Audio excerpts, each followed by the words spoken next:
Ini saya akan memaparkan yaitu kasus yang saya angkat untuk proyek Pancasila. Tahukah kalian tentang kasus korupsi proyek kartu tanda penduduk elektronik atau EKTP menjadi salah satu skandal korupsi terbesar dalam sejarah Indonesia. Proyek bernilai lebih dari 5,9 triliun ini diduga kuat mengalami penggelembungan anggaran hingga triliunan rupiah, melibatkan sejumlah pejabat, pengusaha, dan anggota DPR. Di pusat perhatian publik adalah Setia Novanto, kala itu pejabat sebagai Ketua DPR RI sekaligus Ketua Umum Partai Golkar. Awal kasusnya, investigasi Komisi Pemberantasan Korupsi mengungkap adanya bagi-bagi fee dan pengaturan pemenangan tender sejak awal pengadaan EKTP tahun 2011. Nama Setia Novanto berulang kali disebut dalam persidangan terdakwa lain sebagai sosok yang diduga penerima jatah besar dari proyek tersebut. Penetapan tersangka dan drama hukumnya pada tahun 2017, KPK resmi menetapkan Setia Novanto sebagai tersangka. Namun, penyidik tak berjalan mulus. Terjadi berbagai upaya penghindar, mulai dari menghilang saat hendak diperiksa, hingga insiden yang dikenal publik sebagai drama kecelakaan mobil Fortuner.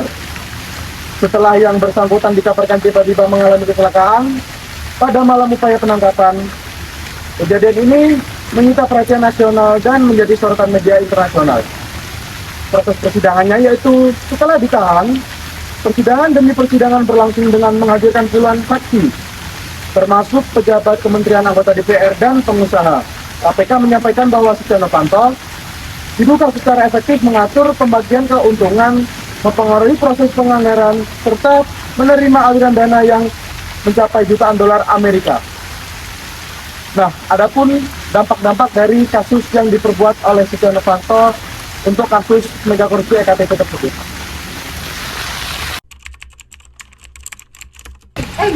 Kasus mega korupsi proyek EKTP berdampak nyata pada masyarakat sehari-hari, khususnya menghambat pelayanan publik dan menimbulkan keraguan data kependudukan serta menurunkan kepercayaan terhadap pemerintah. Dampak langsung meliputi kesulitan mendapatkan EKTP karena keterlambatan pencetakan dan kualitas buruk. Hambatan akses layanan penting seperti perbankan, kesehatan, dan administrasi lainnya, serta munculnya praktik pungutan liar. Selain itu, korupsi ini menghilangkan hak konstitusional warga dalam pemilu akibat data yang tidak akurat, memicu krisis kepercayaan publik terhadap pemerintah dan lembaga negara, serta memperlebar kesenjangan sosial karena dana negara yang seharusnya untuk kesejahteraan masyarakat dikorupsi. Masyarakat akhirnya harus mengorbankan waktu, uang, dan hak dasar hanya untuk memperoleh dokumen identitas yang semestinya mereka dapatkan dengan mudah. Kasus mega korupsi EKTP ini juga memberikan dampak yang sangat besar bagi negara. Misalnya seperti menimbulkan kerugian bagi negara, bukan hanya tentang kehilangan uang triliunan rupiah, tetapi juga merusak sistem dari pemerintahan. Korupsi ini membuat anggaran negara bocor, kualitas proyek menjadi buruk, dan negara harus mengeluarkan biaya tambahan. Kepercayaan publik terhadap pemerintah juga ikut turun karena kasus ini melibatkan pejabat tinggi dan anggota DPR, sehingga upaya reformasi birokrasi ikut terhambat.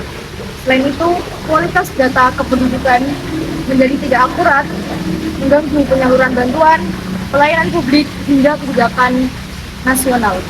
Secara keseluruhan, kasus ini melemahkan keuangan negara, mencederai integritas lembaga, dan mengancam keamanan data kependudukan.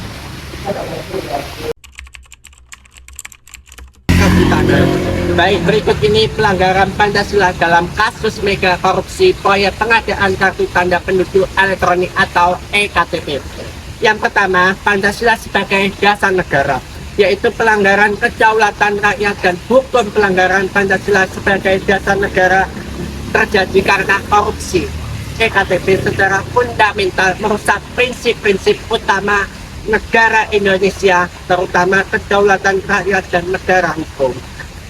pengkhianatan kedaulatan rakyat, yaitu anggaran proyek EKTP berasal dari anggaran pendapatan dan belanja negara atau APBN yang merupakan manifestasi dari kedaulatan rakyat yang diamanatkan kepada negara. Korupsi ini berarti dana yang seharusnya digunakan untuk pelayanan publik dan kesejahteraan rakyat atau pengadaan identitas resmi bagi seluruh penduduk dicuri oleh oknum-oknum di lembaga negara.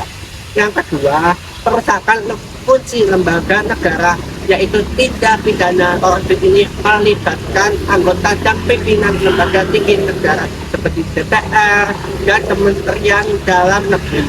Hal ini mencederai kepercayaan publik dan merusak fungsi serta wibawa lembaga-lembaga tersebut yang seharusnya menjalankan amanat Undang-Undang Dasar 1945.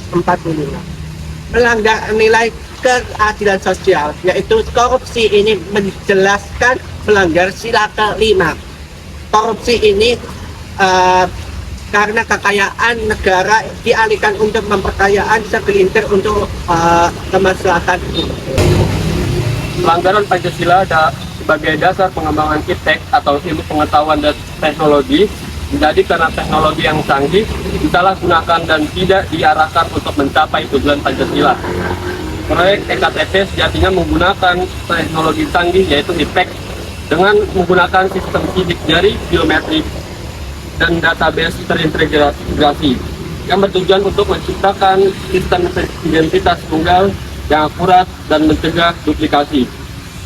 Namun, proses pengadaan teknologi ini justru menjadi sarana kejahatan untuk markup, harga, dan penggelembungan dana.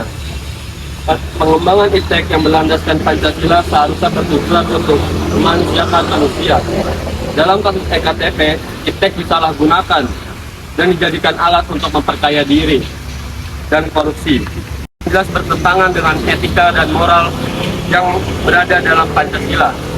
Pengembangan iptek yang berperanan dan berkemanusiaan. Kasus ini menunjukkan bahwa secanggih apapun iptek, jika tidak diiringi dengan moralitas yang kuat, seperti yang diajarkan dalam Pancasila, maka teknologi tersebut dapat disalahgunakan menjadi instrumen kejahatan yang merugikan negara dan rakyat. Secara ringkas, mega korupsi EKTP adalah pelanggaran Pancasila yang multidimensi. Secara negara, ia mengkhianati kedaulatan rakyat dan hukum. Secara iptek, ia menyalahgunakan kecanggihan teknologi untuk kepentingan pribadi, melanggar etika kemaslahatan umum. Sekian dari 3. melawan korupsi dimulai dari diri sendiri. Seperti yang pertama, kita jangan pernah memberikan uang pelicin kepada pihak-pihak yang berwajib seperti saat membuat dokumen dan yang lain-lain. Kita juga harus melaporkan bila ada suatu pungli. Yang kedua, kita harus tahu bagaimana anggaran dari pemerintah itu keluar. Kita sebagai warga negara wajib tahu bagaimana uang pajak kita digunakan.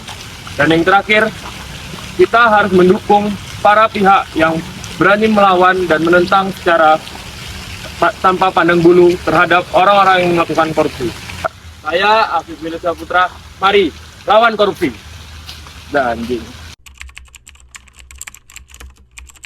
Pesan-kesan dari video edukasi tentang mega korupsi EKTP. Kalian bukan korupsi uang. Kalian korupsi yang tidak di kas kami. Dana yang hilang itu uang dari rakyat. Tapi dapatnya merusak bagi masa depan bangsa Indonesia. Semoga kalian ingat, pengkhianatan pada rakyat tidak akan pernah terlupakan. Perkenalkan, nama aku Farel Maulana Ramadan. Ayo lawan korupsi.